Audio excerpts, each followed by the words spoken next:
Hello, my name is Omotla Thomas. I am 39 years old and I got diagnosed with Parkinson's disease in 2016 at the age of 35. My name's Claire.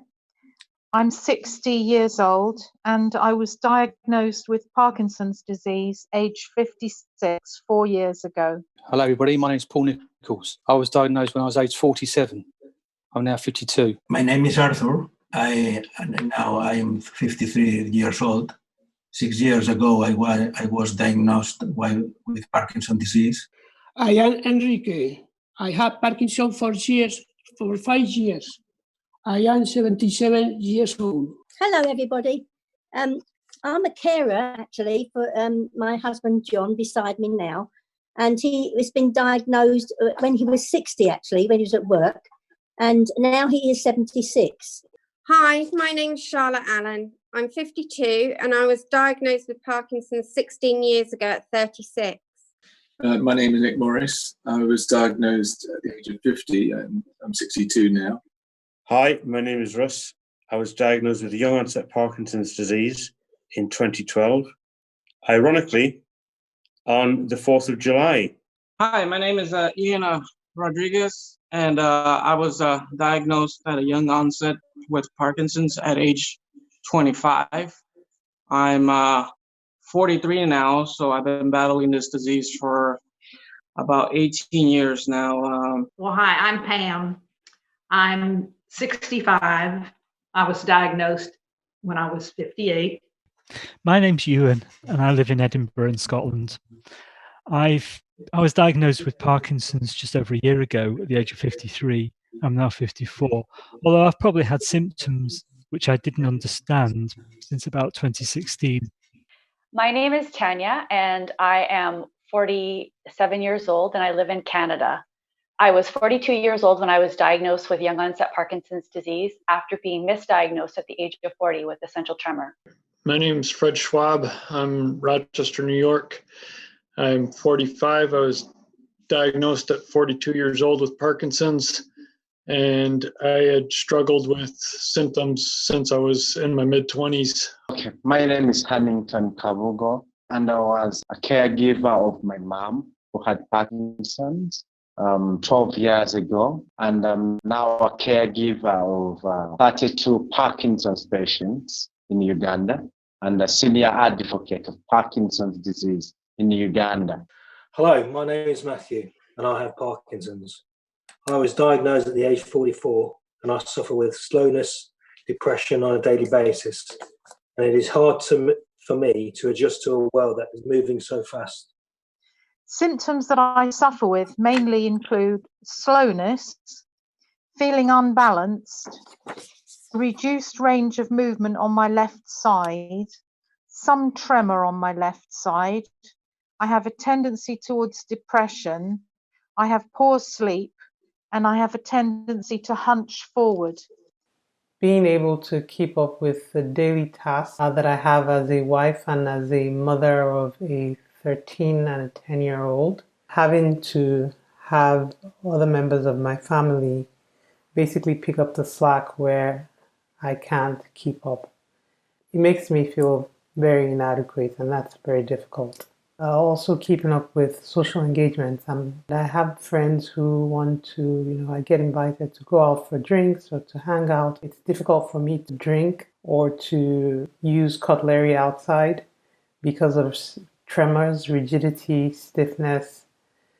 So I don't enjoy doing those things anymore, but it gets difficult being able to explain to people all the time and giving excuses or looking like you're giving excuses. Stiffness of frequent movement fluctuations. The frequent movement fluctuations is for me the most relevant limitation. I suffer from anguish, insomnia, slow movements, low voice, rigidity, emotional depression. The symptoms that he has is mainly freezing and restriction of movement, and also he has dystonia, which is a neck problem, and his head is dropping quite vastly now. It's a compound of symptoms. It's everything from moving to speaking to thinking, to digestion? My biggest problem I seem to have at the moment is my anxiety. I come across as being quite confident, but really I'm not. Every day I push myself to do something I haven't done before. And recently I achieved sort of being able to stand up in a conference with 200, 300 people and speak about my situation with Parkinson's. So I walk perfectly well, and then I take a step forward after I've done like 400 yards. My leg just goes like a lump of wood.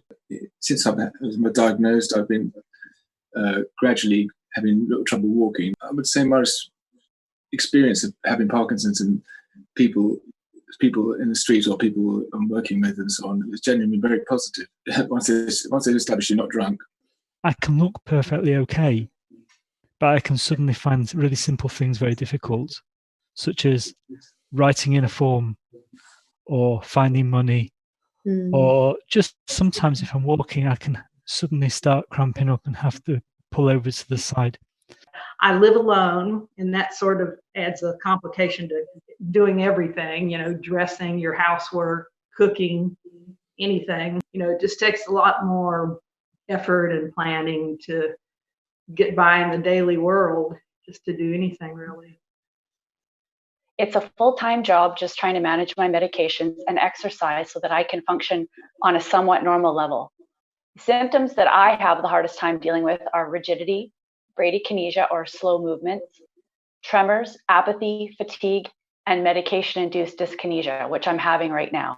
Every day I must fight in a war, but also know that since there is no cure at this time and nothing slows the progression of this disease, I will never win this war. Parkinson's doesn't affect just old people, it affects young people like us in the prime of our lives. I suffer from slowness of movement, freezing, bad sleep, mood swings, all some things you can't see. When you see me outside and you see my hands shaking, try not to stare for too long. I understand that it looks odd and it looks weird, and I'm okay with the first or second glances, but when it's protracted, it makes me feel really self-conscious and uncomfortable. This disease does not discriminate at all. I got hit at age 25. There are others that are probably younger than me that got diagnosed at an early age. So people should realise it's not just about pensioners. People could help us by giving us, people like me, more time, and we would appreciate that. When I'm having a slow moment or I'm having a bad day, just bear with me, be patient. Being understanding and patient, that it will take me a bit of time while fumbling with all those things. Find out more about Parkinson's. There's plenty of stuff on the internet. Firstly, design your forms well. Make sure the spaces are big so that my writing isn't cramped up, because if my writing's cramped up, I'll lose the ability to write altogether. If you're designing spaces for people to move, make sure there's plenty of room at the sides so I can pull out of the main crowd if I have to. Although I look okay, I might be struggling.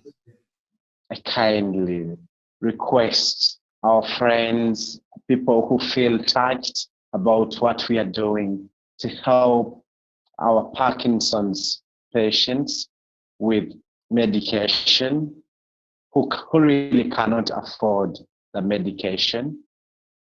What I hope this will achieve is for greater understanding amongst the people outside of our community, to be less judgmental. This is the fastest growing neurological condition, and the outside knowledge of what we have, what we live by, what we live with, is virtually non-existent. So I hope by putting together this video that people will take notice of what we go through on a daily basis. that's my story, and I'm sticking with it.